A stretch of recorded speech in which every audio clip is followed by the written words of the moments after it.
Harvard Divinity School. Stendahl Symposium, Conversations Across Religious Boundaries, Solidarity, Resistance, and Liberation in and Through Religious Difference, April 19th, 2022. Sometimes the silence just tells you that you're ready to begin, huh? Okay. All right, we're going to get started, everyone. It's great to see y'all. I feel like I'm just speaking to a room full of friends, so I appreciate y'all's presence. Thank you so much for taking the time to join us today for the annual Stendahl Symposium. My name is Bilal Rahman. I'm the Academics Chair of the Harvard Divinity School Student Association, the organizer of tonight's event, and your MC. On behalf of the HDS Student Association, I welcome you to the 15th Annual Stendahl Symposium, which also marks the return of this event to campus after over 3 years. It's a joy to be here with each and every one of you today, including those joining virtually, and I thank you for your presence. As a reminder, I ask that members of the audience keep a mask on for the duration of the event. Thanks for your understanding. I want to begin by recognizing the labor of the many people who made this event possible. First, I'd like to thank my peers in the HDSSA for their support throughout the many stages of planning tonight's event. Second, I'd like to extend a thanks to Katie Caponera in the Office of Student Life, who helped organize the event today. I'd like to tell Katie, and I think those who've worked with her believe this too, that without her presence at HDS, this building would probably fall apart. I especially want to thank the Stendahl Reviewing Committee, made up of the following students: Aqil Gopi, Flo Sharp, Seth Buell, Swati Chauhan, and Sienna Monet, as well as our instructor and faculty reviewers, Dean Melissa Bartholomew and Professor Norhazatul Jamil. Each of these reviewers showed great care and diligence in engaging with the wonderful submissions we received. I thank Dean Bartholomew and Professor Jamil also for their support and guidance throughout the review and planning process. Finally, I want to say thank you to Professor Myra Rivera for graciously agreeing to serve as the faculty respondent today. I ask that you join me in recognizing the work of these aforementioned individuals, and that you also join me now in congratulating the 4 winners of this year's Stendahl Symposium: Alex Baskin, Azani Creeks, Maya Pace, and Tianyi Yuan. Please join me in congratulating these people.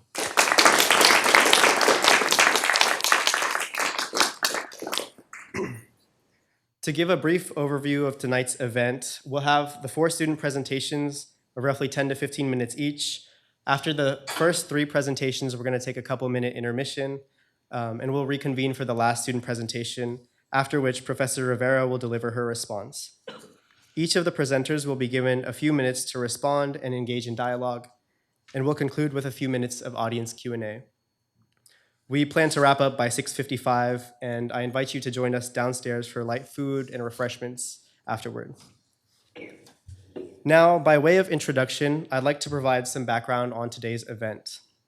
The Stendahl Symposium honors the legacy and memory of Krister Stendahl, the Swedish theologian and scholar of the New Testament who taught at HDS from 1954 to 1989.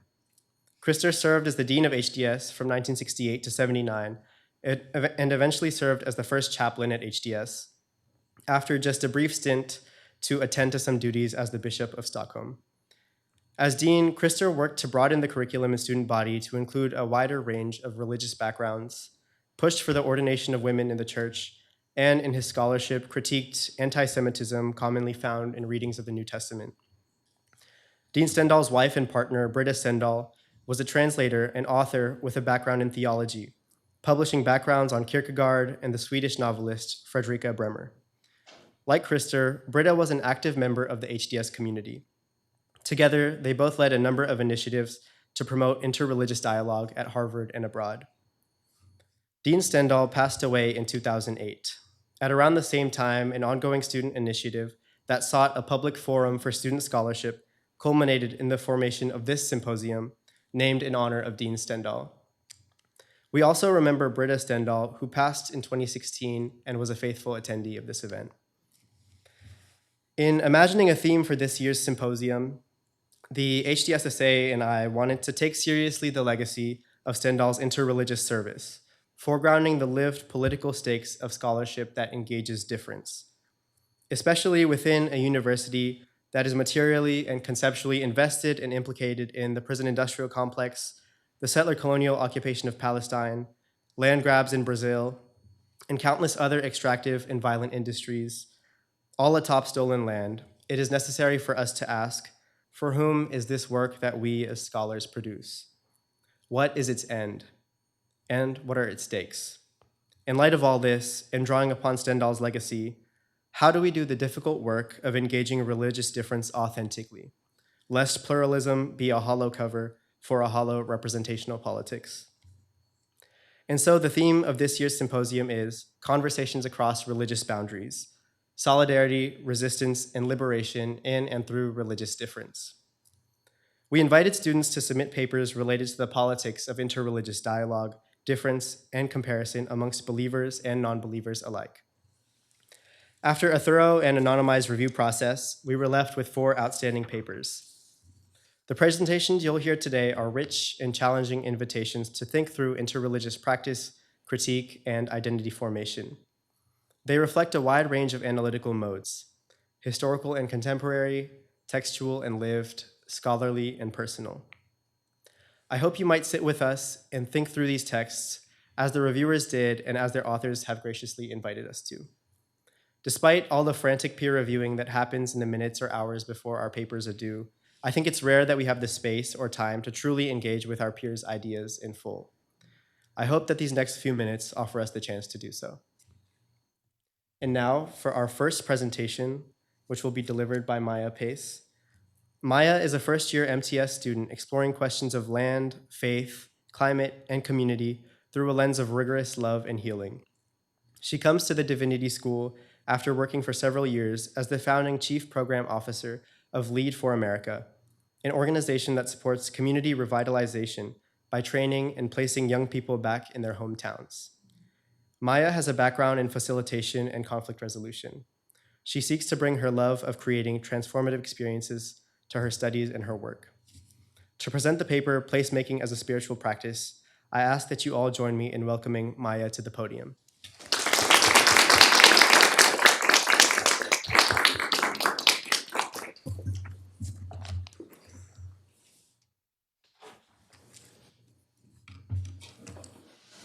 Hi, y'all.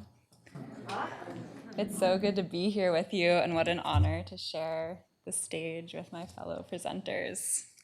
Thank you for the invitation to be here and for your witness. Prelude, Welcome, and Origins.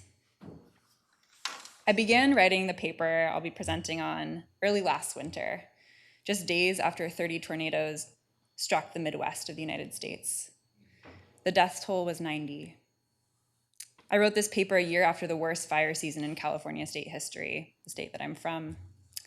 I wrote this paper amidst a global pandemic, amidst multiple wars, amidst a season of increasing social isolation and despair, amidst deeply divisive polarization, in a country where millions of people will go hungry tonight, and where we still have not reckoned with a history and present of racial injustice and genocide. I also wrote this paper sitting in a cafe where I've heard high schoolers over pizza discussing how they might intervene in various forms of injustice. Down the block from a parking garage where I saw a neighbor come and lay a blanket and some hot food next to a man sitting in the cold. I wrote this paper bolstered by a community of people who, circled around a fire in freezing weather, discussed how we can better tend to Earth. The inspiration for this paper, which as Bilal mentioned is entitled Placemaking as a Spiritual Practice, emerged out of my own desperation. As we face this time, a time in which goodness is not at all clear and the need to turn towards each other is increasingly more challenging, I find myself craving a faith practice that roots me deeply while orienting me towards the discipline of building a more loving world. I long for a community rooted in faith, and I define faith broadly: faith in God, nature, friendship, love, logic, whatever it is that calls to you, with whom I can make meaning and be called to action. I've been struggling to find a spiritual practice that feels rich, that contains the mystery and wonder of the divine, while still speaking to my agnostic self. In parallel, my concern and at times despair around climate change has been growing in intensity, compounded by the realities I shared above, and a real concern that our inability to talk to one another across lines of difference, to learn to love and work alongside of one another, will impact the lives of our descendants. I have been wondering how and to whom I pray. These aches have led me to two orienting questions. One, what is the faith framework around which I hope to orient my life that will guide me towards a robust practice of love for self, others, land, and God? And two, how might I build a community around this framework so that we can learn, deepen, and act together? As I read theologians, indigenous scholars, ecologists, and climate scientists searching for guidance, I noticed a thread emerge across their writing: place. Across faith traditions, the way we tend to the places we inhabit, body, land, community, world, forms us, our actions, and our relationship to the future. Land is a mediating, and one could say formative force. Place, land, and the impact of climate, or some might use the language God, on land, is something that scientists and people of faith and those who hold both identities can make sense of together. I find it notable that in this time of disembodiment, the theme that emerged across traditions is the very embodied practice of placemaking. Placemaking offers a common language and practice to shape us and critically root ourselves and our future and the places that we inhabit. We can discuss it scientifically, theologically, ecologically, relationally.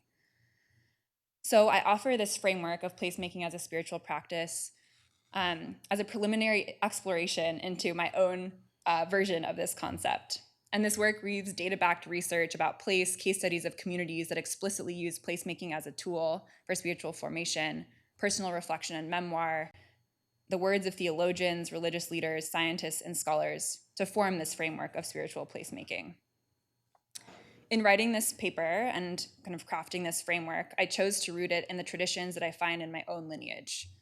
As a descendant of Irish Catholics, Christians, doctors, and agnostics, I pay particular attention to Catholic, Christian, and Celtic spiritual teachings, science, and non-religious spiritual formation work. Though not in my lineage, I also weave the voices of people indigenous to North America, as their words and work have informed my conception of place and land. In the spirit of James Joyce's reminder that we find the universal through the particular, I use language that is familiar to me and my situated context to define my framework. Language like farm, hearth, open space. But I invite you all to translate this framework to the place-based words that make sense to you. For some, the marker of farm might literally be a farm. For others, it might be a community garden, a square in the city, a houseplant, or even the act of running your hands through warm water as you wash the dishes. These are all places of tending. So, what is placemaking as a spiritual practice? In this framework, I explore 4 distinct places as sites of spiritual formation.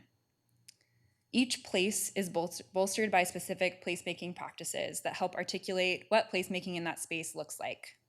I define placemaking as building relationship with or grounding in a given place. These places are 1, the open space, 2, the farm, 3, the table, 4, the hearth, and because I like to break my own rules, there's a 5th add-on, which is called the return.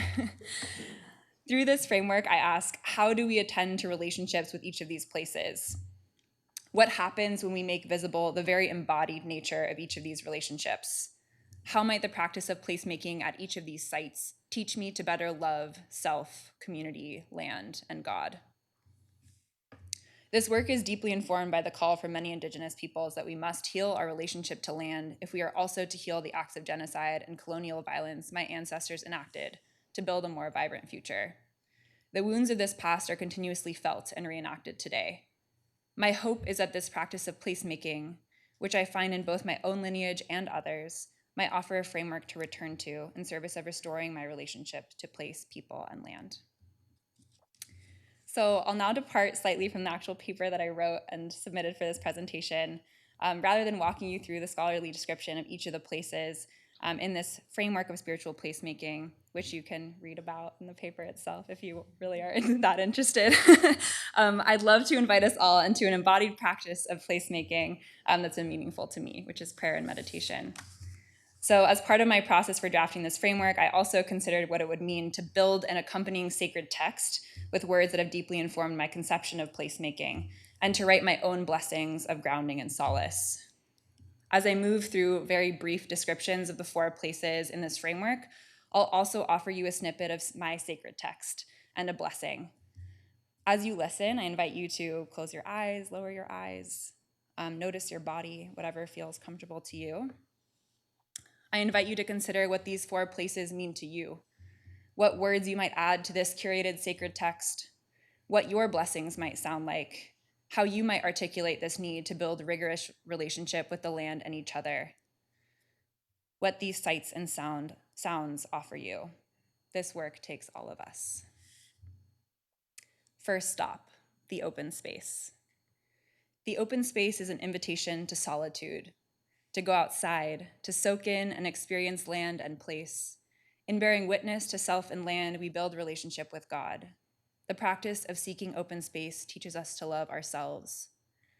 Placemaking in the open space is an invitation to find solitude.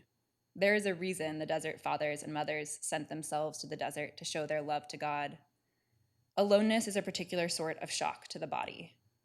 Solitude forces us to confront ourselves and asks us to reckon with how we relate to the world. Quote, "We have forgotten that we ourselves are dust of the earth. Our very bodies are made up of her elements. We breathe her air and we receive life and refreshment from her waters." Pope Francis, Laudato Si.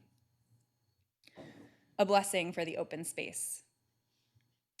As we tread upon earth, may we recall this one truth, that we are of and will return to the soil, to God, to light. May this wild recognition make our knees quake with the beauty of seeing self in soil. May we reach out, touch the ground, feel hand on skin. May we tend, may we caress. Second stop, the farm. The farm invites us to put our hands in the soil, to build active relationships with the creatures and non-living things around us, to understand ourselves as stewards, to love the land. Placemaking at the farm is about tending. When we tend the land, we are changed by it. When we plant our hands in the soil, we are called to understand something potent about our interconnectedness. Quote, "The land loves us back. She loves us with beans and tomatoes, with roasting ears and blackberries and bird songs, by a shower of gifts and a heavy rain of lessons. She provides for us and teaches us to provide for others. That's what good mothers do." Robin Wall Kimmerer, Braiding Sweetgrass. A blessing for the farm. Thank you for the abundant, full love of the land. In receiving this gift, we are reminded of the interconnectedness of all life. We heal from our wounds. We rejoice in the bounty. We remember and redistribute to those who are hungry. We practice restraint, taking only what is needed. We remember that we exist in mutual stewardship. Land, life, human, place. We give thanks. Third stop, the table. The table teaches us about invitation, about our interconnectedness, about resilience, listening, and grace. Placemaking around a table teaches us about selfless love of neighbor. Placemaking around the table is about invitation. My dinner table growing up was often a place of conviviality and learning. My dad, a doctor who serves people overlooked by the medical establishment, would return home from his day to share about patients he tended to. Friends would gather around and ask questions of my mom, a former sex ed teacher turned nonprofit executive. Our table was lively. We laughed, asked, cried, and celebrated together. Our kitchen table taught me about the power of invitation and the role that breaking bread can play in forging friendship that lasts a lifetime. Now that I have a table of my own, the act of gathering has become a part of my placemaking practice and continues to fuel and challenge me. Quote, "Out of a great need, we are all holding hands and climbing. Not loving is a letting go. Listen, the terrain around here is far too dangerous for that." Hafez, The Gift. A blessing for the table. In the darkness, the scramble, the slip and scrape, may we remember the feel of soft skin and reach out just enough to grab hold. May we stay in love with every single soul, even the ones that stumble, even the ones that yank, even the ones that say, carry on, I know, but we must carry on. The stakes are far too high to render anyone irredeemable. Shoulder to shoulder, hand in hand, may we march on unsteadily at times into our together future. May we remember that to love is the only option. Fourth stop, the hearth. Placemaking at the hearth is about prayer. The hearth, or as some might know it, the church, the sacred place, the candle, is the place of devotion. The hearth invites contemplation, surrender. Just as placemaking invites exploration, so does it invite reflection. We return to the hearth to warm, to find hope, to connect with divine light. Quote, quiet friend who has come so far, feel how your breathing makes more space around you. Let this darkness be a bell tower, and you a bell. As you ring, what batters you becomes your strength. Move back and forth into the change. What's it like, such intensity of pain? If the drink is bitter, turn yourself to wine. In this uncontainable night, be the mystery at the crossroads of your senses, the meaning discovered there. And if the world has ceased to hear you, say to the silent earth, I flow. To the rushing water, speak, I am. Rainer Maria Rilke, Sonnets to Orpheus II. A blessing for the hearth. When we are brought to our knees in pain, when we feel invisible, when we believe we cannot go on, we know this will come. It's already here. May we heave in and out, breathe deeply, cry out in our beingness. May we hear God respond in a whisper, reminding us, you are, you are, you are. Final stop, the return. Placemaking, if nothing else, is an intentional act. I will confess I have an agenda. My hope is that the notion of placemaking as a spiritual practice can renew our commitment to stewarding this earth well. Understanding ourselves to be in relationship to the places we live activates our ability and need to rigorously commit to restoring right relationship with one another and the land. We must understand our entanglement to place as fourfold: body, community, land, the divine. By building loving relationship with each of these sites, by placemaking in these four locations, we tend to ourselves and our collective future and offer pockets of healing amidst our current disconnection and exploitation. Placemaking is intentional work. It is cyclical work. May we build home wherever we are with care and attention to future generations. So let us be brought to our knees with the stunning glory of all that surrounds us. Let us understand that we have no other choice but to walk in tenderness and love, that none of us are irredeemable. Let us remember that we belong to each other.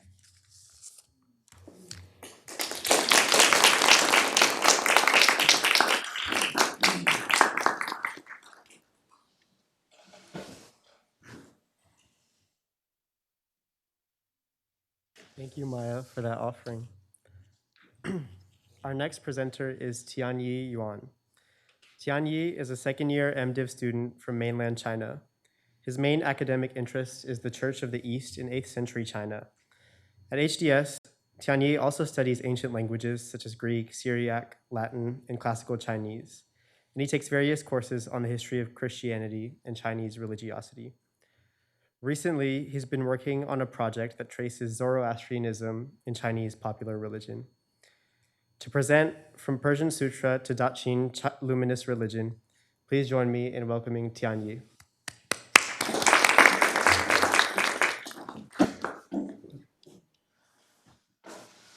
All right, my judges.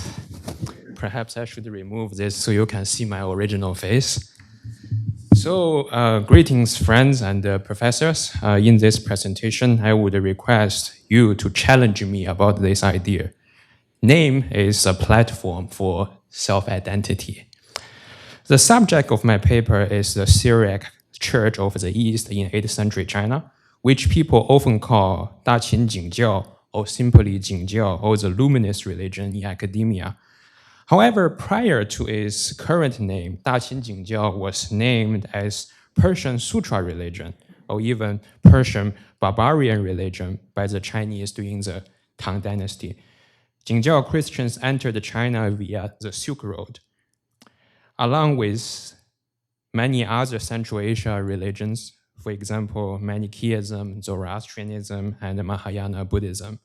In my original term paper for Dr. Barakatullah Ashurov on Syriac Christian monasticism between Mesopotamia and China, I translated and analyzed several passages from the worldly renowned Jingjiao monument, whose full title is a long name, the monument commemorating the propagation of Daqin luminous religion in Middle Kingdom, in Chinese, 大秦景教流行中国碑.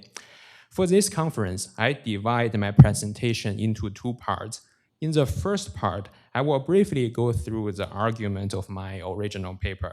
We shall read several passages from the imperially warranted yet image Jingjiao monument together in comparison with several Chinese texts, also by referencing their situation in the 8th century Chinese milieu. I will indicate why and how the change of name creates space, identity, cultural dialogue, and resistance. In the second part, we can do some meaning making for the sake of this conference on resistance and cultural dialogue. We shall contemplate how may we as students and scholars in the 21st century Cambridge learn from this change of name that happened in 8th century China. Part 1. As I have suggested in the title of my presentation, from Persia Sutra religion to Daqin luminous religion, Eastern Syriac Christian self-initiated name change in the 8th century China has two interrelated components. A, there is a change in their geographical destination from Persia or Bosi to from Daqin.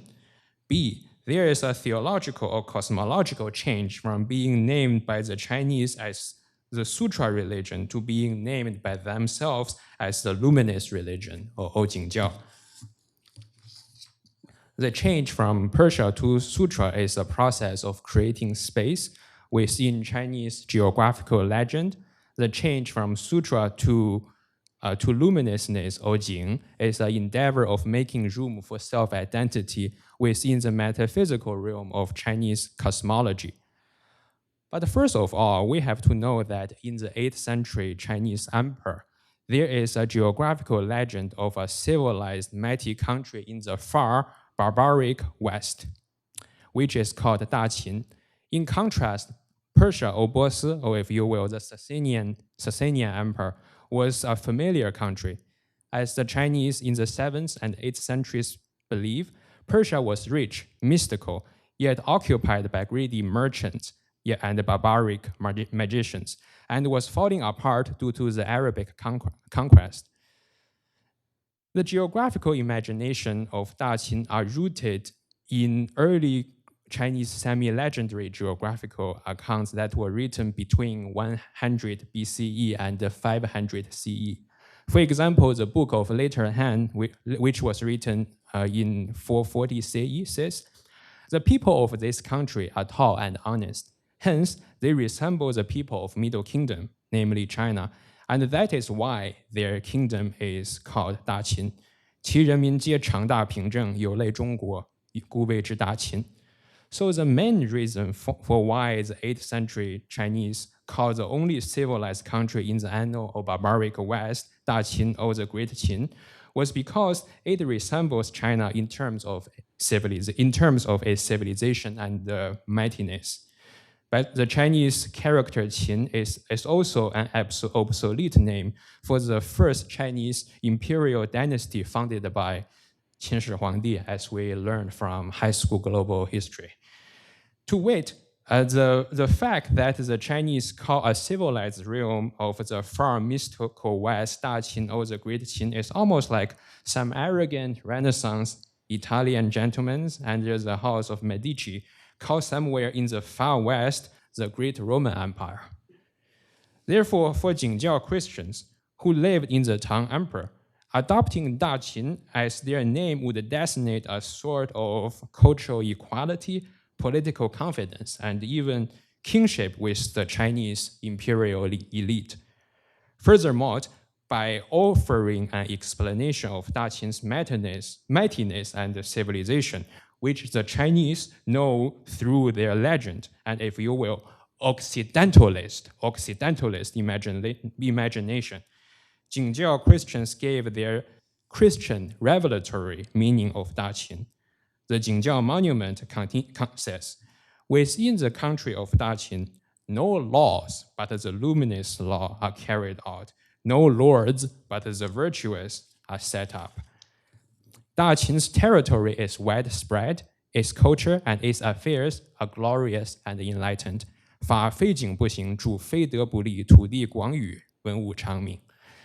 The mightiness of the legendary Daqin came into reality on account of that Jingjiao Christians' luminous teaching from the Christian Messiah was propagated and popular there. Furthermore, the sage or the Holy One or the Messiah was born in Daqin, or the Chinese legendary country. The monument continues to say, the maid, or perhaps Virgin Mary, in the chamber gave birth to the Holy One in the country of Daqin. A luminous star told the good news as the propitious portent. The Persians saw its glory and came to Daqin to present the tribute. 侍女诞生于大秦，景肃高翔，波斯毒药以来供。Jingjiao Christians associate their birth narrative of the Messiah or Christ with the Chinese geographical legend of the Far West. Hence, Daqin became the mystical place in the Far West where the luminous Messiah was born. In this way, Jingjiao Christians retold the Chinese geographical legend to the Chinese to craft their own identity. In addition, the fundamental teaching of Jingjiao, namely luminousness or Jing, as Jingjiao Christians posit, is the key to the Chinese cosmological first principle, or Dao, or Way. Perhaps the most crucial line from the Jingjiao monument says, the real and eternal Dao, or Way, is mysterious and difficult to name, yet it functions and affects as are illustriously manifested in the world. Hence, we have to far-fetchedly name our teaching the luminous religion, namely Jingjiao. 真常之道，妙而难明，功用昭彰，强称景教。Jingjiao Christians adopt Chinese cosmological and mystical vocabularies, expressions, elements such as Dao and the Taoist agnostic cosmological functions, and transform them with their Christian, monotheist, transcendent, and revelatory dogma. This line, which I just quoted from the Jingjiao monument, explicitly echoes 道德经 25. There was something formed from the procreational chaos or mixture before the creation of heaven and earth. It is silent and formless. It always stands alone and never ceases coursing. You could consider it as the source or mother of all things. I don't know what it's called, but if I forced to name it, I would say Dao. If forced to describe it, I would say great. By identifying revelatory luminousness given directly from the Messiah with the Chinese cosmological and agnostic Dao, or the Way, Jingjiao Christians add their own Christian monotheist understanding of the way of everything. They maneuver or create space within the unknown yet flexible realm of Chinese cosmology and mythology. Then they retell the Chinese cosmological and mythological narrative to the Chinese imperial elites and hence being viewed as culturally equal. Now, why the change of name is a way of existence? The 8th century Chinese elite, as complacent as almost all the rulers of emperors in the past, think of themselves as a civilized center of the universe. Although Chinese during the Tang Dynasty was a cosmopolitan empire, thanks to the flourishing of the Silk Road, the Tang elites view all the people from elsewhere as barbarians, or Huren in Chinese, especially those from Central Asia or Persia. Within this context of Chinese exceptionalism, Jingjiao Christians maneuvered within the non-strictly defined Chinese mythological and metaphysical realm to reconstruct themselves as equal to their Chinese host in terms of their geographical origin from the civilized Daqin and their revelatory teachings that is even more fundamental than the Chinese Tao. Dr. Karen King always asks us to think about these questions. Who gets to say? Or who gets the voice to define? In the Tang Chinese milieu, Jingjiao Christians almost had no choice to influence Chinese policies, foreign policy, and Chinese attitude toward foreigners or barbarians. Nevertheless, these Jingjiao Christians won themselves an opportunity to make their voice through their own endeavors to change their name. They adopt Chinese geographical legend and spiritual symbols to recraft a legendary Chinese kingdom as their own origin, whose flourishing and civilization was caused by the luminous teaching of Christianity. And this luminous teaching of Christianity is also the original face of Taoist Tao. Therefore, to conclude this part, on the surface, we can say that these Eastern Syriac Christians adopt the Chinese elite language and discourse to recraft their self-identity. However, if we think harder, we can see that Eastern Syriac Christians change the meaning of Chinese mystical and cosmological terms to rename themselves. Part 2. Now let's do some meaning making. This is how HDS teaches us, some meaning making. Today, we often use the terms such as the privileged and the marginalized.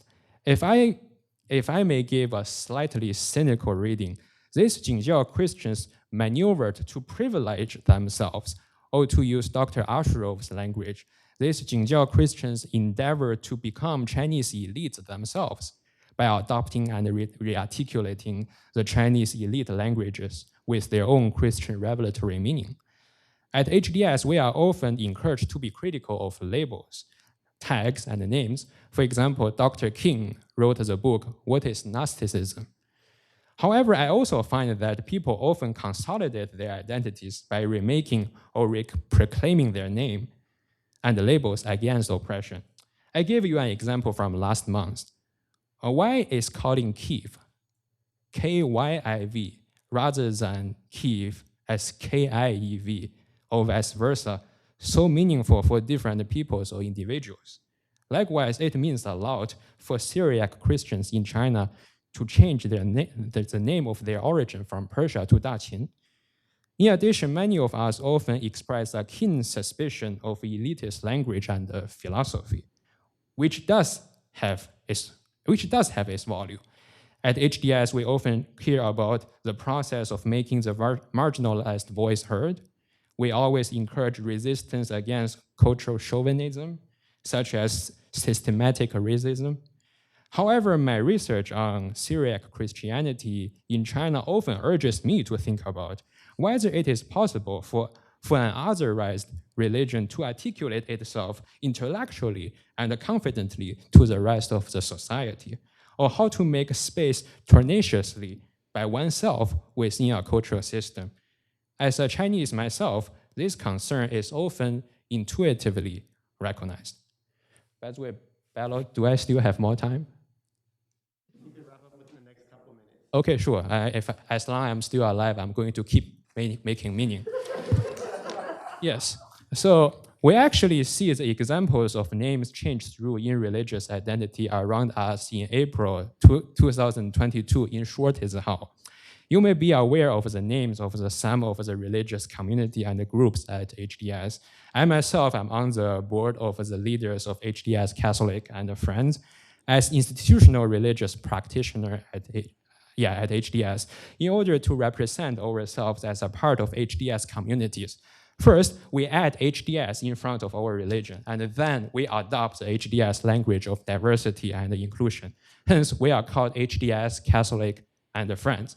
And we share our Catholic identity and spirituality at HDS. Imagine what could happen if I force my colleagues are here.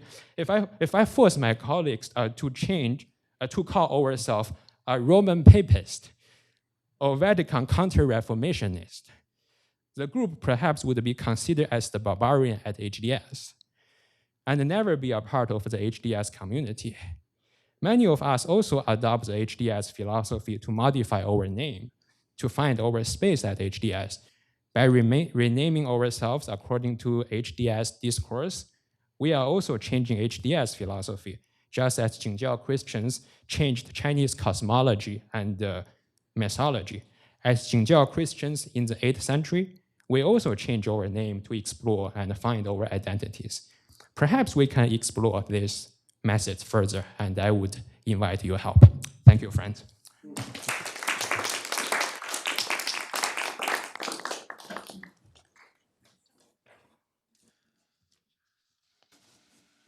Thank you, Tianyu.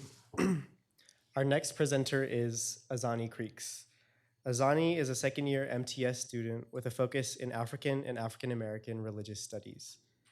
Drawing on previous training as a historian, her work explores the role of Black spirituality in social movements and identity formation for Black people in America, or in the Americas, through ethnographic work and literary analysis. In her personal and academic work, she is particularly committed to exploring how spirituality manifests in prisons and in the prison abolition movement. To present Abolition as a Spiritual Discipline, please join me in welcoming Azani Creeks.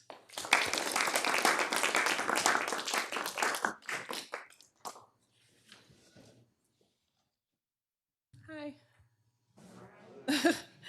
Good evening. I feel like my grandfather, he's a pastor. Thank you all for being here. So the paper that I submitted for this symposium is a slightly shorter version of my thesis titled Abolition as a Spiritual Discipline. And I'll kind of explain what the paper was about by explaining how I came to the topic. So I would consider myself a student of abolition, meaning that I've been learning about and studying abolition both individually and in community for a few years now as a personal and political commitment. And when I say abolition, I am talking somewhat specifically about prison abolition, which was kind of my first introduction into the contemporary abolition movement. But I would argue, as plenty others have said before me, that abolition is about much more than one institution or type of institution alone. That getting rid of prisons is not the end goal of abolition, but that getting rid of the logics that allow for the prison to exist is the goal, which would require a complete overhaul of society.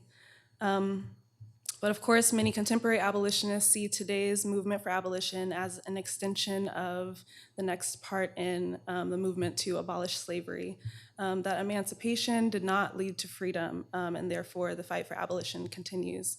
That is the position of my paper.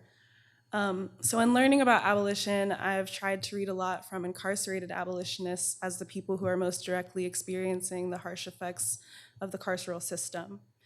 And in my reading, I kept noticing that writers would talk about spirit in a way that felt somewhat separate from any particular theology.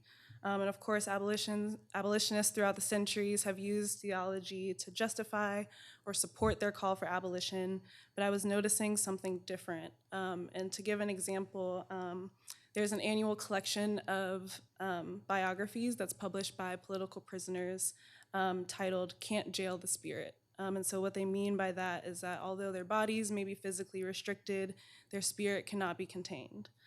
So I was really intrigued by this concept of spirit and wanted to explore how incarcerated people went about protecting and cultivating their spirit in ways that allowed them to continue to fight for freedom.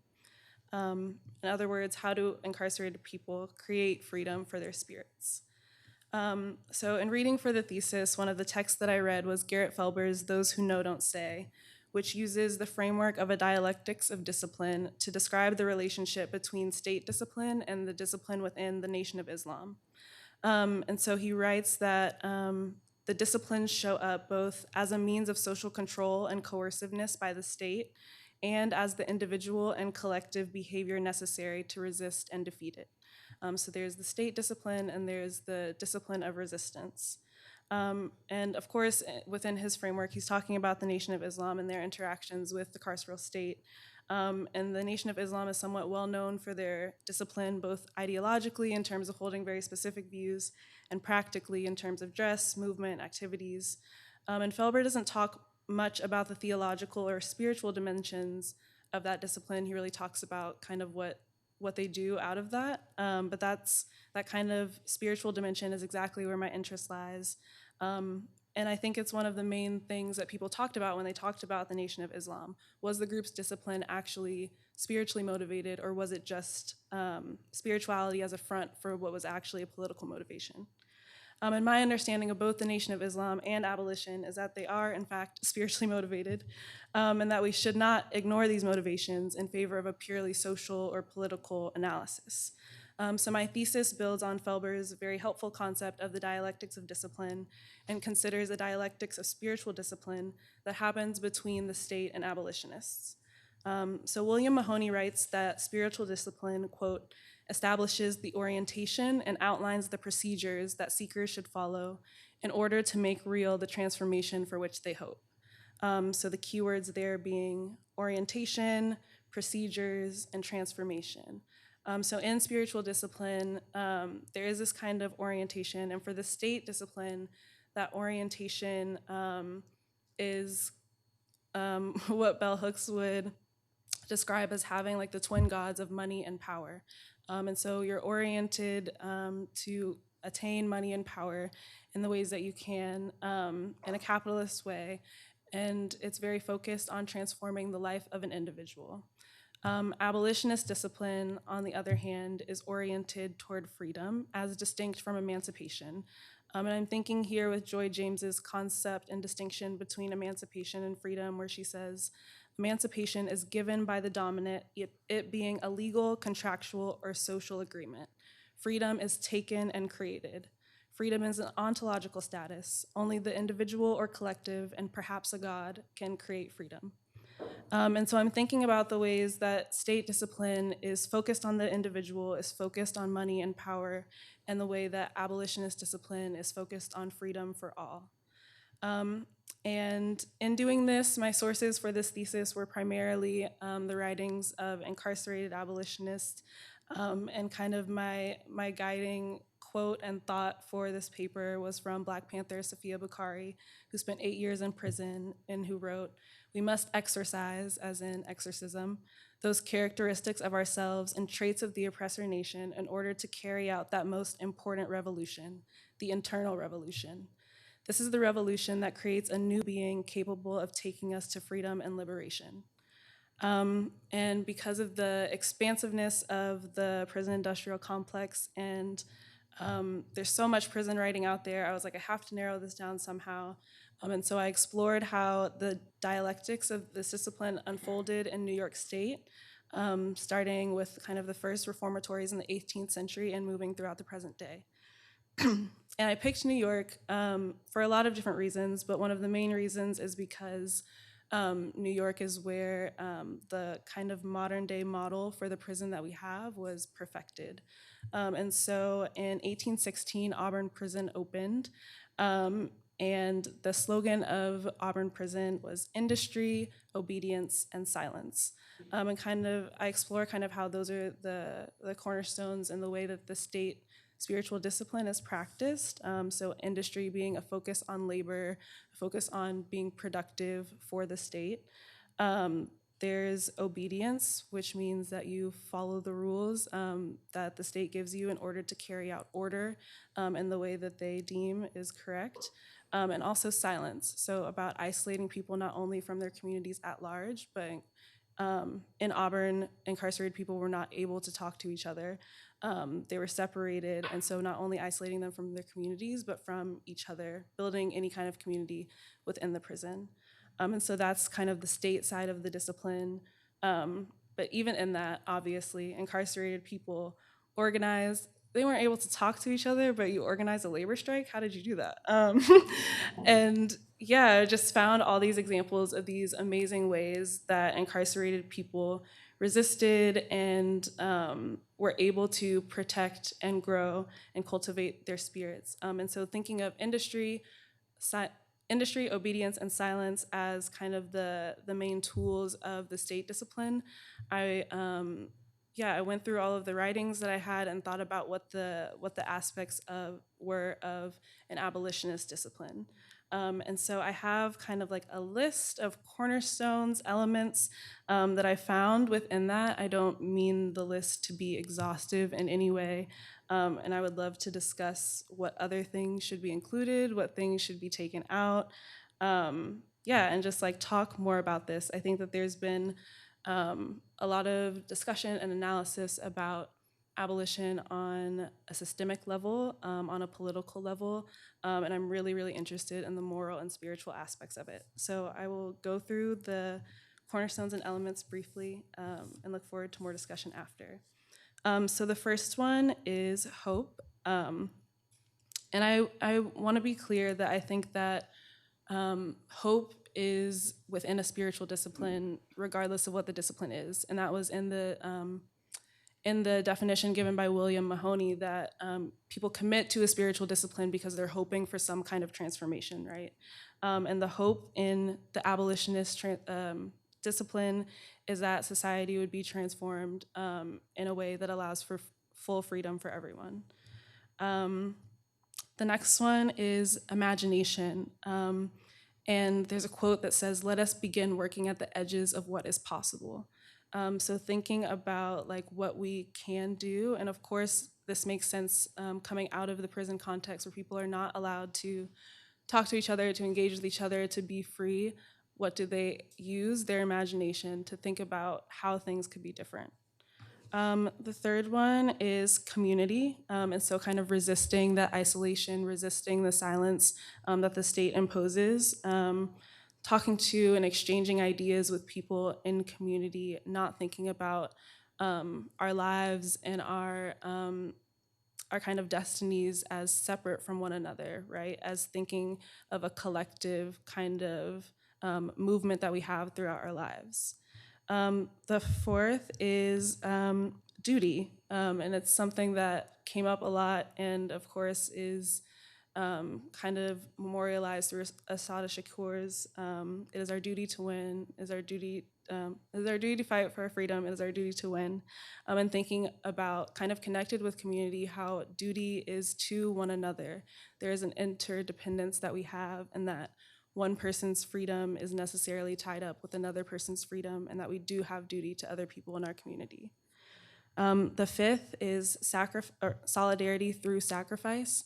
And I saw so many examples in my readings of one person being mistreated and everyone going on a hunger strike to protest this one person's mistreatment, right? And so there's a way that you show solidarity by giving something up, giving up a privilege, right? And if you can call prison food a privilege, but giving up something that you need in order to really be in solidarity with others. And one of the last ones, again, this list is not exhaustive, is education, and thinking about all the ways that people teach each other things that are outside of the traditional institutions, freedom schools, gatherings within prisons. There's this one beautiful example from the 1970 riots in New York City jails and prisons, where they trashed and destroyed everything in the prison except for the library, because the library was a sacred space of learning, to gather, to teach one another. And so yeah, that's the list that I'm working with. Again, would love to talk more about other elements that are possible to think about in this spiritual discipline. Yeah, thank you.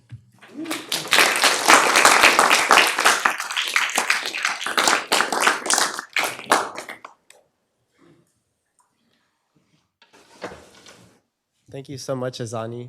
If you want to hear that again, thesis presentations are this week, I believe. So, our third and final student presenter is Alex Baskin. Fourth, but final. Thanks, Alex. Alex is a third-year MDiv student, rooted in a decade of Buddhist practice and his upbringing in an Orthodox Jewish community. He's working toward becoming a multi-faith hospital chaplain. His studies at HDS have focused on play and playfulness, spiritual care, collective justice, practical ethics, embodiment, relationality, materiality, dance, poetry, and critical theory. Please join me in welcoming Alex.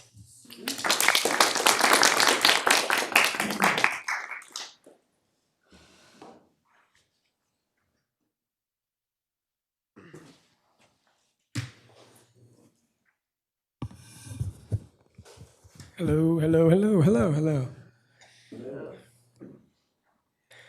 I wanted to start by saying that I submitted a paper to the Stendahl Symposium last year that didn't get accepted. So I just want to say for students in the room or on the Zoom room who are still going to be here next year that just want to like put a plug in for throwing your hat in the ring. So in this presentation, I'm going to do three things. The first is I'm going to make a normative claim. So I'm going to kind of put forward the ethical aim of what I'm up to. The second is that I'm going to propose a reading methodology, so a kind of experimental reading approach that I call Buddhistly reading. Microsoft Word doesn't like the adverb that I invented there, but what do they know? So in these first two things, the normative claim and the reading methodology are going to be in service of the third thing, which is closely reading a passage from the Talmud. And for that, I'm going to read an excerpt from this paper. So, the normative claim.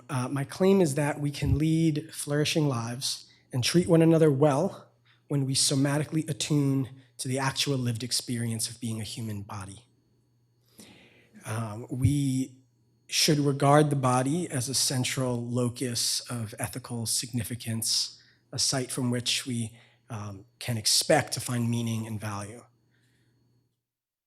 So, what I'm saying is that the reason that I'm saying this is that it's with and through the body that we encounter others and that we know ourselves, and it's with and through the body that we harm others and that we harm ourselves.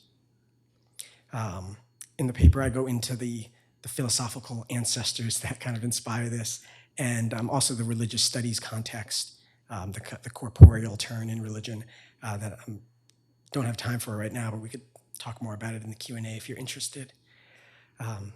So that's the kind of ethical aim, which is really center, pay attention to the body, that the body really matters.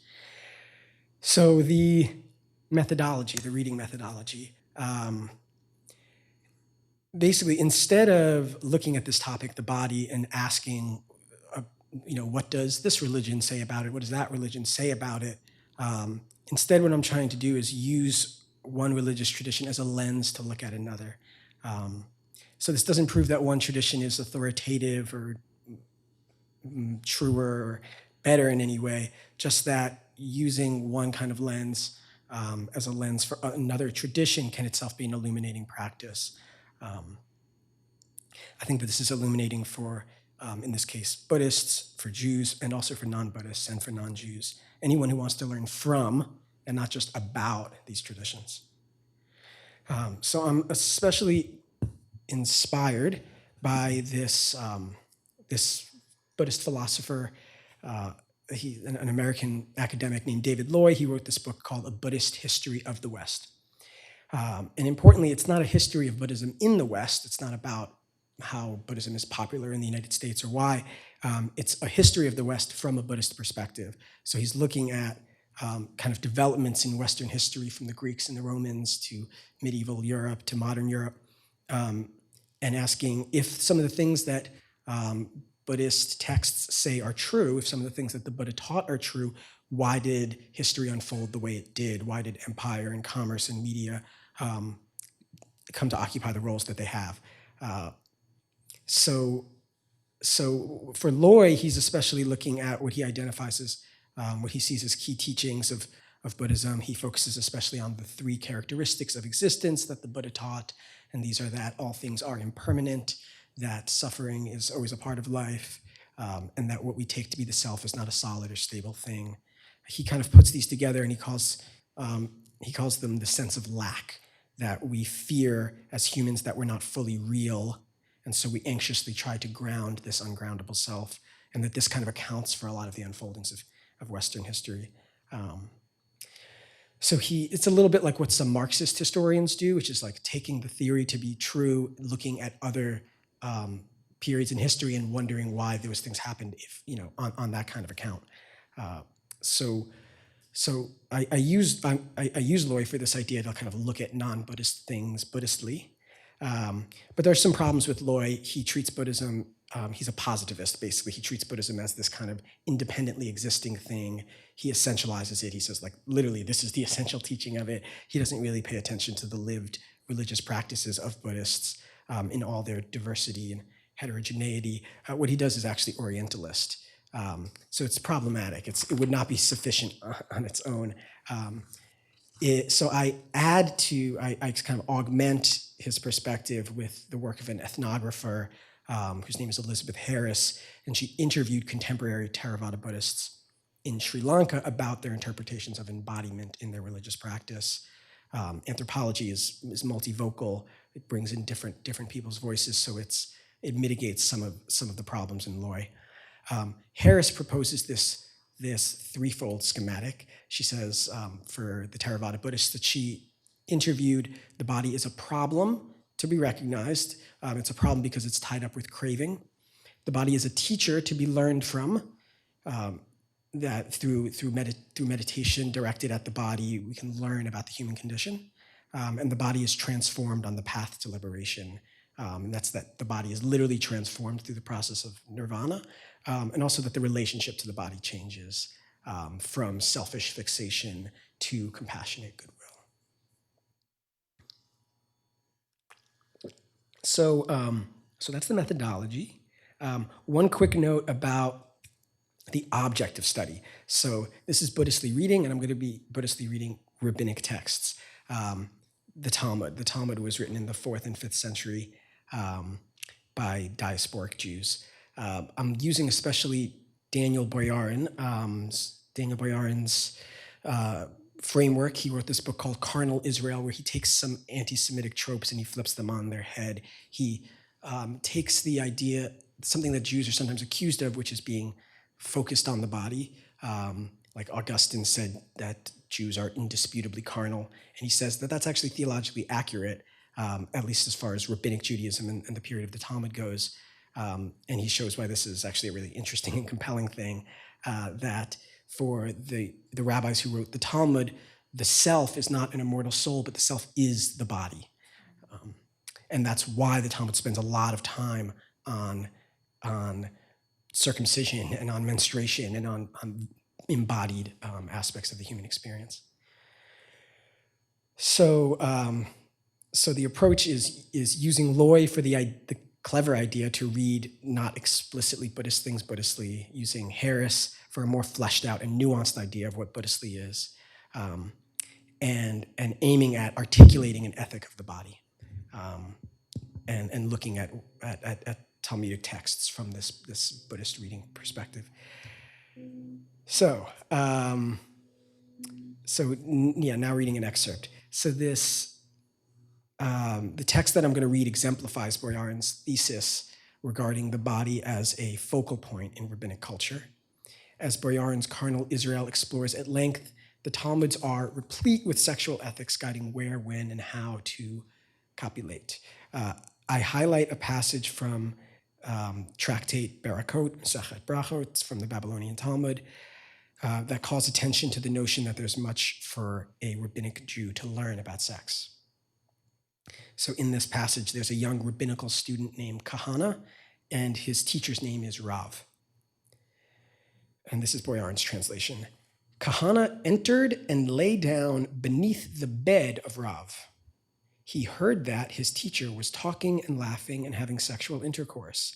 He said, "The mouth of Rav appears as if he has never tasted this dish."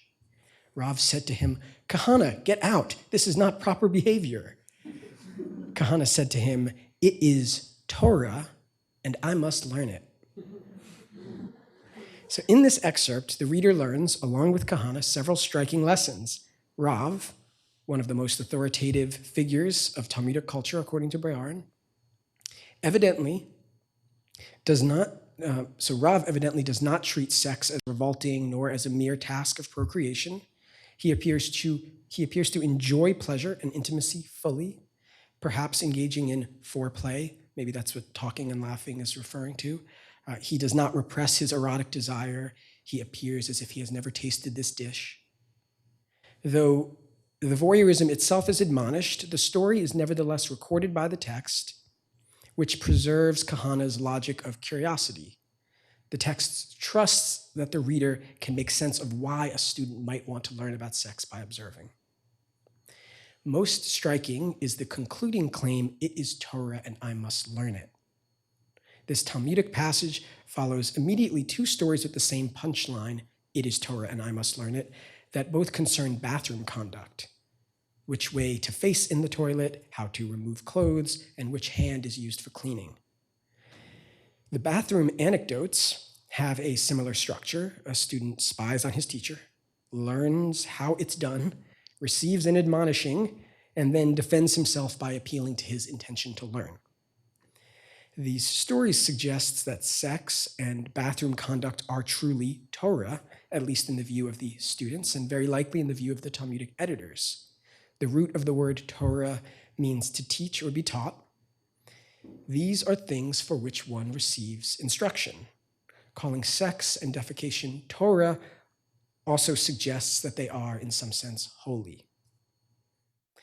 Boyarin rightly argues that this passage and other Talmudic texts like it preserve the tension between opposing frameworks of sexual ethics. Boyarin refers to the discourse of control and the discourse of free intimacy. So the Kahana story preserves the towering rabbi, authoritative, pious, who is nevertheless ravenous in bed. That's the free intimacy side. But the story also preserves an implied discipline through surveillance, as if reminding the reader to be careful because someone may be watching. That's the control side. The logic of surveillance is rendered sensible. Kahana is portrayed as naive but not pathological. And yet voyeurism is explicitly named as improper behavior, implying that marital intimacy should be honored as private. So Boyarin's subtle analysis clarifies that rabbinic culture does not reflect an anti-sex worldview, nor a sex-positive one. It is a mistake to claim that the rabbis were enlightened on gender or sexuality. There are plenty of patronizingly misogynistic statements in the Talmuds, as Boyarin does not hesitate to remind us. Yet fascinatingly, texts like this treat sex as a fact of life, seemingly an expected component of a full life. Reading this text Buddhistly, I begin with the acknowledgement that the Buddhist tradition, too, is not a bastion of sex positivism. Yet, Buddhist perspectives also preserve the tensions of opposing discourses of sex. On the one hand, the Buddha was a celibate monk, and he certainly praised the path of celibacy. Buddhist texts relay copious, harsh statements regarding sense desire. On the other hand, sexually active lay followers are framed as capable of reaching full awakening. It's just after they have done so, the expectation is that they would naturally stop craving sex and are thus encouraged to ordain in a monastic order. Reading Buddhistly with an eye towards ethical praxis, I find Loy useful when he suggests that attempting to fill our sense of lack through sex will never work. Treating the body as an object that can deliver salvation through pleasure is a sure road to frustration, if not violence. If craving is the cause of suffering, then we should be suspicious of sex that is rooted in such craving. Sex, thought of as something that will solve all of our problems, is dangerous. But consensual sex, conceived of as joyful connection with another, may not represent such craving. After all, the third of the 5 ethical precepts for lay Buddhists, which concerns sexuality, forbids sexual misconduct only. The precept does not discourage sex itself. A Buddhist reading of this Talmudic passage leads me to wonder if sex can be Torah, perhaps sex can be Dharma, a term that can take many definitions from reality to thing, and yes, also teaching. Recall that according to Harris's schematic, the body is a problem as we are often infatuated with it, but it is also a teacher because it can teach us about impermanence. The joy of sex, like all worldly pleasure, does not last. One must directly experience impermanence to learn from it. Consider that the Buddha is said to have fathered a child years before his awakening, suggesting that this life stage may have been a part of his developmental process. Harris's ethnographic research reveals further examples of the intertwining of lessons about impermanence with otherwise pleasant sense experiences. She discusses a common ritual in Sri Lankan Buddhist temples of offering flowers to an image of the Buddha while reciting a reflection on the inevitability of death. Devotees chant, "Even as these flowers do fade, so does my body come to destruction." The ritual is pleasant, not morbid. Flowers are fragrant and beautiful, yet it is framed as a reminder of the body's impermanence. But the reader, that's all of you, may be underwhelmed by the conclusion that the usefulness of sex lies in the lesson that sex is not that great and that we're all going to die. Harris maintains that the body teaches not only impermanence, but also not self. This characteristic of existence is reframed by some, such as Thich Nhat Hanh, as interdependence. Contrary to our perception that we are isolated individuals, we are in fact co-arising phenomena, intelligible only in relation to others and to all things. The body in sexual intercourse is a teacher of interdependence. We learn that our joy is wrapped up in the pleasure of others. We learn about avoiding selfishness. We learn about generosity and patience. Perhaps suggesting that sex teaches caring seems a bit Pollyanna-ish. Certainly, I'm not proposing that sex is always or even often like this, only that it can be. Sex can be holy. It can be Torah and Dharma. To me, this represents an ethic that is more useful than treating sex or the body as profane. Thank you.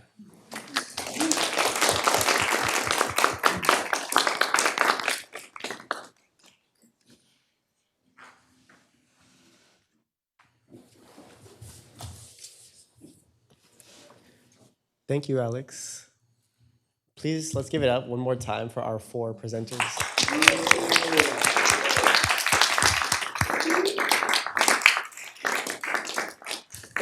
And now for our faculty respondent. Professor Myra Rivera is the Andrew W. Mellon Professor of Religion and Latinx Studies here at Harvard. She's also the president of the American Academy of Religion. Professor Rivera works at the intersections between continental philosophy of religion, literature, and theories of coloniality, race, and gender, with particular attention to Caribbean post-colonial thought. Her research explores the relationship between discursive and material dimensions in shaping human embodiment in socio-material ecologies. She is currently working on a project that explores the relationships between coloniality and climate change through Caribbean thought. And on a personal note, Professor Rivera is an amazing teacher and advisor whose rigorous instruction and guidance has been a cornerstone for me and many of my peers in our time at HDS. Please join me in welcoming Professor Myra Rivera.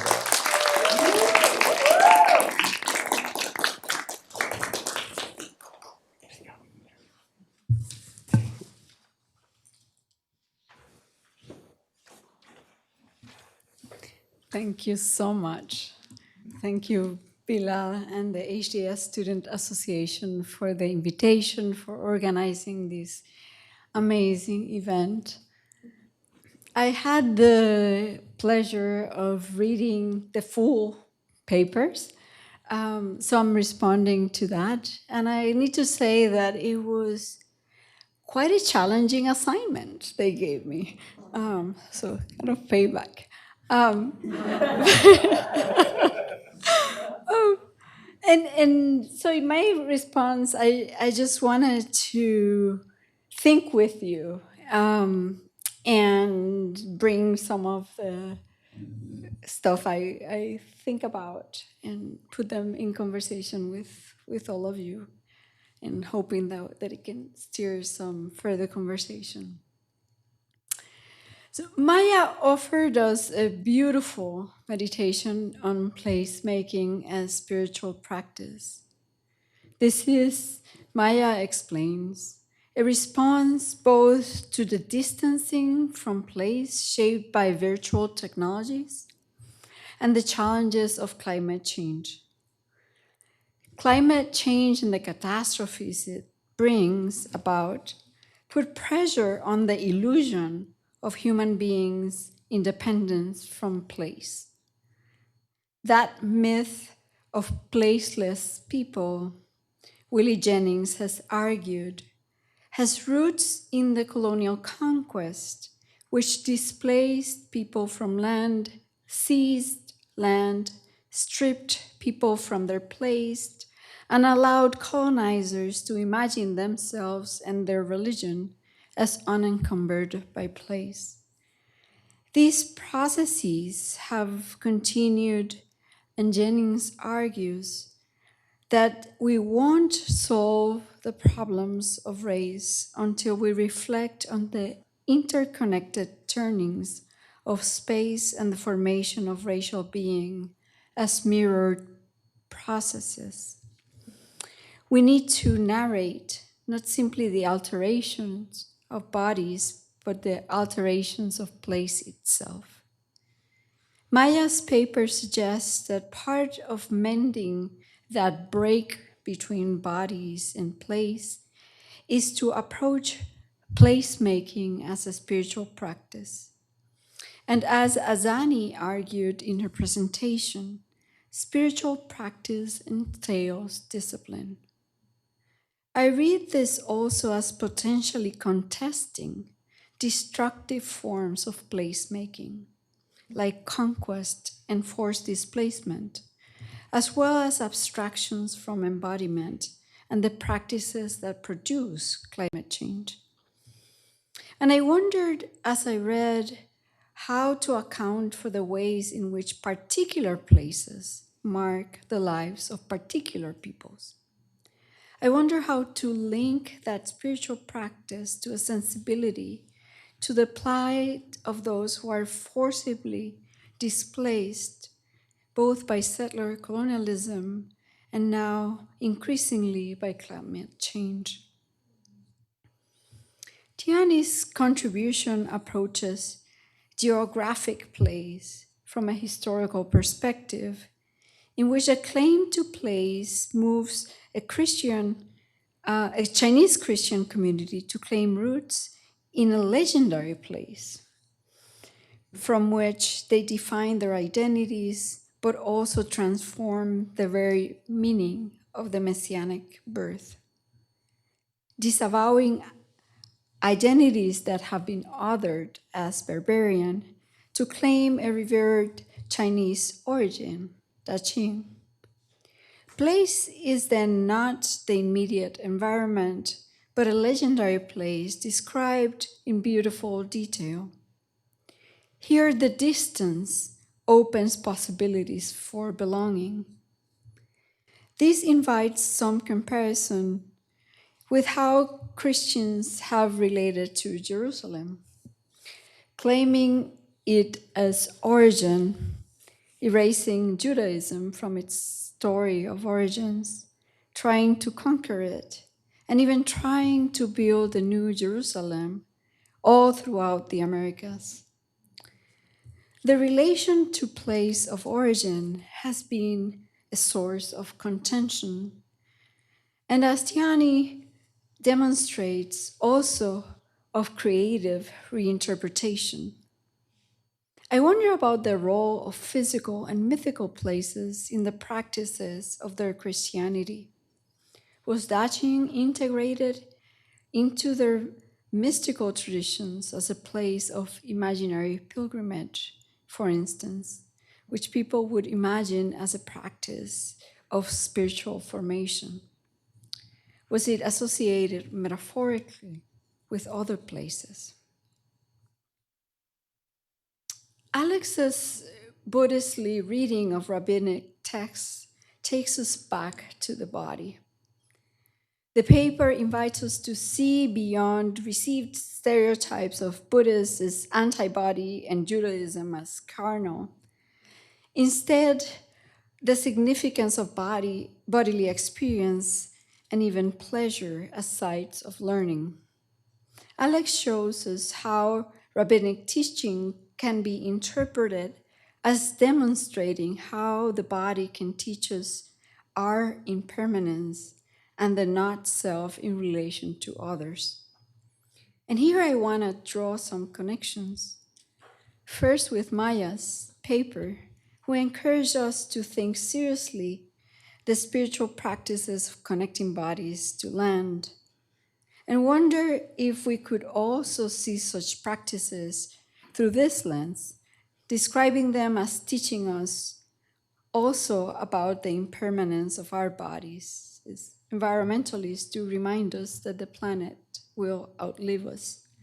And perhaps most importantly, to unlearn the contained and absolute self to instead see its interdependence. Yet I also wonder how to think about this framework when we factor in differences for racialized communities who are all too aware of their bodies' precarity. And I'm thinking here about the US. The broad culture teaches us that some bodies are unlovely. And for those interpolated by those images, thinking of unloveliness, of the unloveliness of their body may be destructive. Contemplating death is also an imposed reality for racialized people. I am intrigued by your insightful reading of the possibilities of embodied practices for seeking broader forms of ethical transformation, not just as a way to interpret particular ways of understanding embodiment, but also as a way of intentionally transforming our sensibilities. Asani Creeks offers us a framework to think about abolition as a spiritual practice. It is a discipline, as Annie suggests, and is grounded in principles of hope, imagination, community, duty, solidarity, and education. Although Azani states that she is setting aside the question of whether theology should be abolished, I want to ponder that question. It was too tempting, Azani. Azani explains that abolitionist practice is both a struggle against and a struggle for. And also that the spiritual discipline of abolition has always existed in confrontation to American civil religion. I would add that for many, religion itself exists in tension between the official religion and the unofficial religion.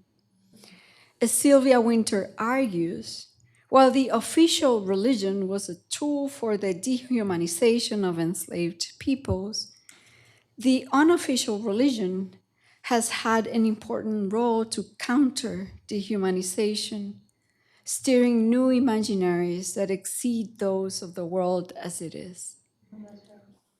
This paper inspired me to think about theology as practice, rather than only as an academic discipline with established authorities and genres. This might be what Gustavo Gutierrez meant when he defined theology as a hermeneutics of hope. And perhaps you're extending that to think about theology as a hermeneutics of hope and freedom. As Azani argues, this would be hope not as optimism, but rather as discipline, cultivating hope and imagining beyond the edges of what is possible. The paper blends different genres of writing, and I wonder if Azani would like to say more about the role of creative forms of writing in the process of imagining what is. Thank you so much for these insightful and indeed beautiful papers and for inviting me into this great conversation. I really enjoyed learning from your work.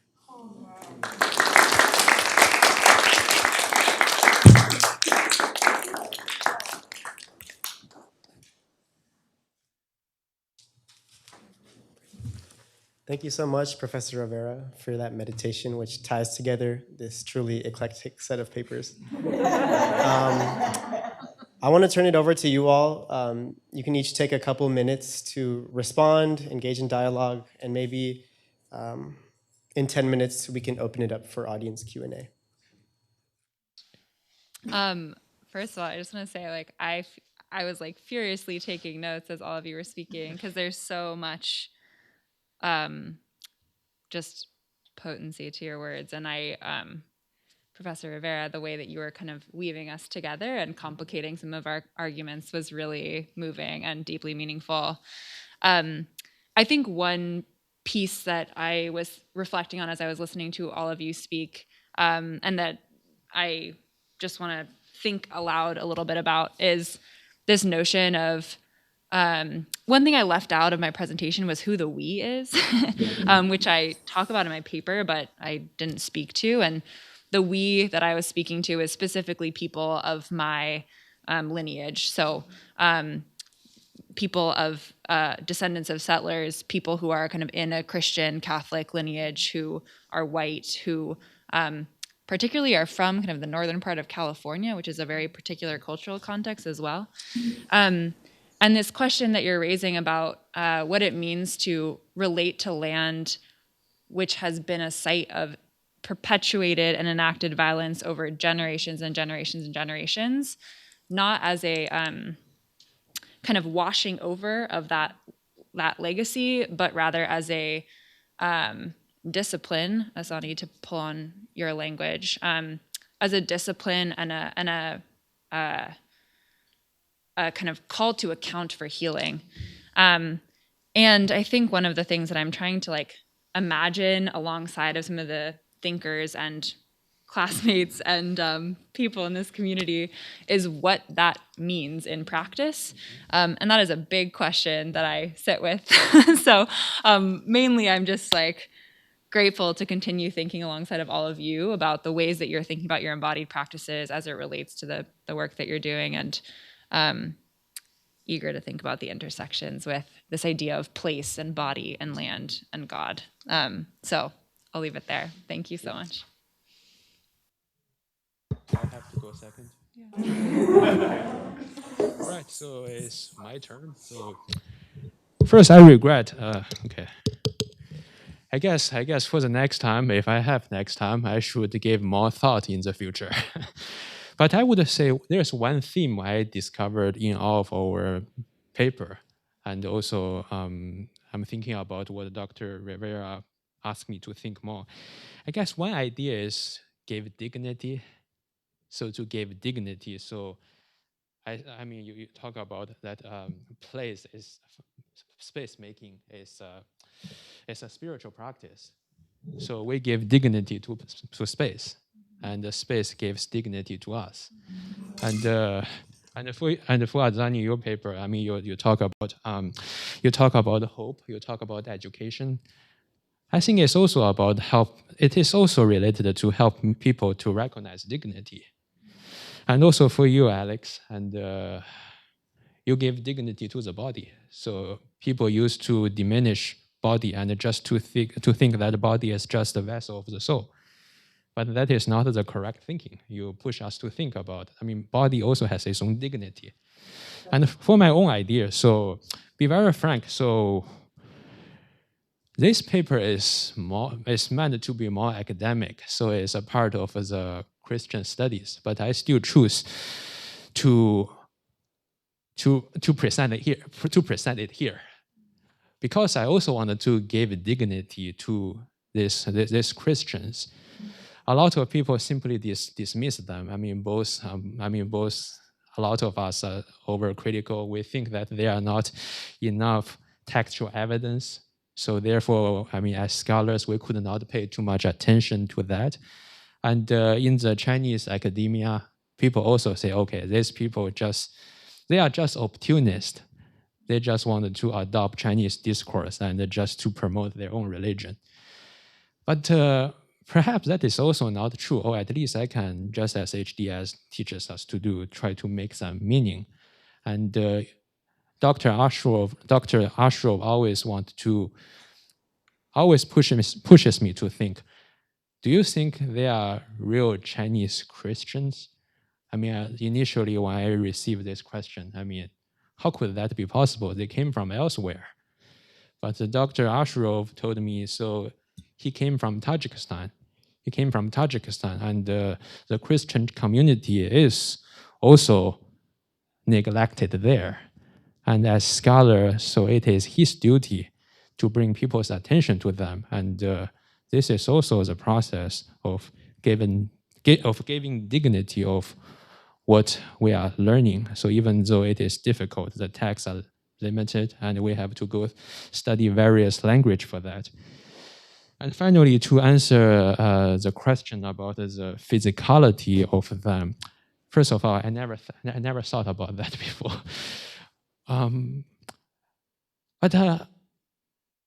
But I would say for them, the place is real or not is not necessary. For them,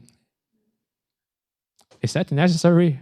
I don't know, because these people came to China and they died in China. I never thought about that. And none of them went back to where they came from. But later, there's a story of monk of Kublai Khan about two Syriac monk who went back to their homeland. But that is totally different story. Well, anyway, I have to think about that. Thank you.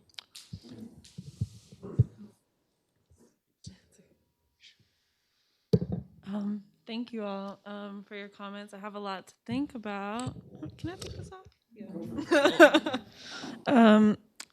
Yeah. Thinking about place and body has been really helpful. I think because I was coming from the perspective of thinking about what you can do when your body and the place that you're in is so restricted and so confined. And so thinking about, how you can condition your spirit. And then, of course, your body and the place that you're in are transformed and impacted by that. But I think that there's ways that I could talk about those things more clearly. So thank you. I did not want to talk about theology. Mostly because I don't know what it is. I'm just not a theologian, and I don't feel well studied enough in theology to even make a claim about what theology is. And so, I kind of tried to skirt around that. I think what I was trying to get at and what I was thinking about as it relates to the interreligious theme of Stendahl is that the state's discipline, although it kind of obviously comes out of this very Christian context, can be taken up by people of all religious practices, right? So it doesn't need to be Christianity enforcing the state discipline in the same way that with the abolitionist discipline, it also doesn't need to come out of a Christian context, and that these disciplines are very compatible with whatever religious orientation you have. And so that the discipline is kind of bigger than a particular theology. But again, I don't know enough about theology to know if that's a true statement. And so, I think that's one piece of my thesis that I really want to explore further and think more about and learn more about. And thinking about the lines between theology, ethics, morality, all of those things, and thinking more about how I could frame this and talk about the spiritual dimensions of it. And then so I wrote a paper, but I also made a zine, which was very fun. And the zine kind of goes through the elements of the discipline. And I included a lot of poetry and things and artwork and things like that in the zine, and kind of throughout the paper too. And that was just kind of a direct reflection of the sources that I used. A lot of the sources that I used were zines and poetry. And so, and thinking about this academic paper, I'm sorry that you had to read such a long paper. I was this is not the way that people inside and people who are concerned about abolition communicate with each other. They communicate more creatively, more artistically. And so, that was definitely really central to my work. I'm interested in talking about more creative, sexy ways to talk about these things.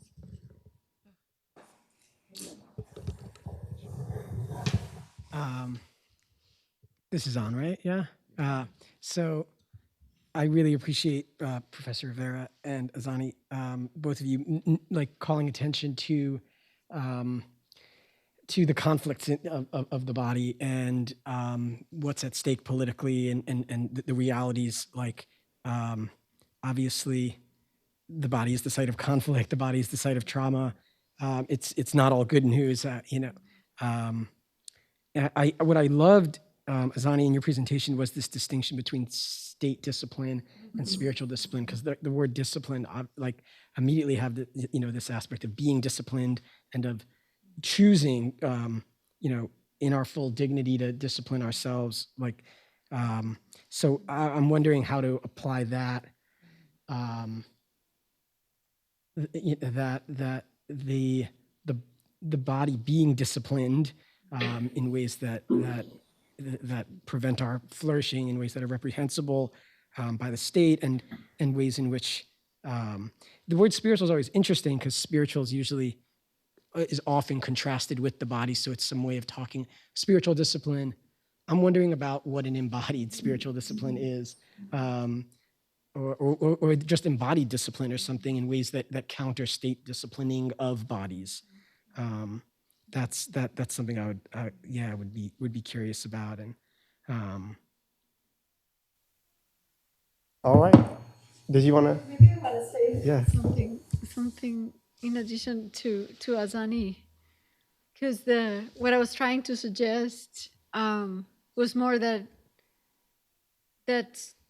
you and especially the sources that you're reading can be interpreted as doing theology, as if you think about theology as that hermeneutic of hope, and adding the element of freedom, then these creative practices would be interpreted as theological. And I'm thinking about liberationist thinkers who would argue that that the kind of written theology is a second level, in the sense that it emerges from the practices of the community and the reflections of the community. So it seemed like something in your work fit that orientation. All right. Let's give it up one more time for our presenters.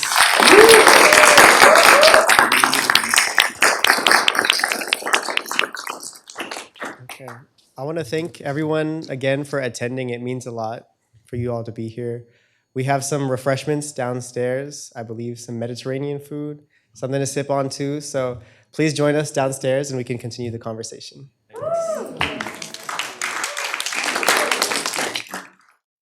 Sponsor, HDS Student Association. Copyright 2022, the President and Fellows of Harvard College.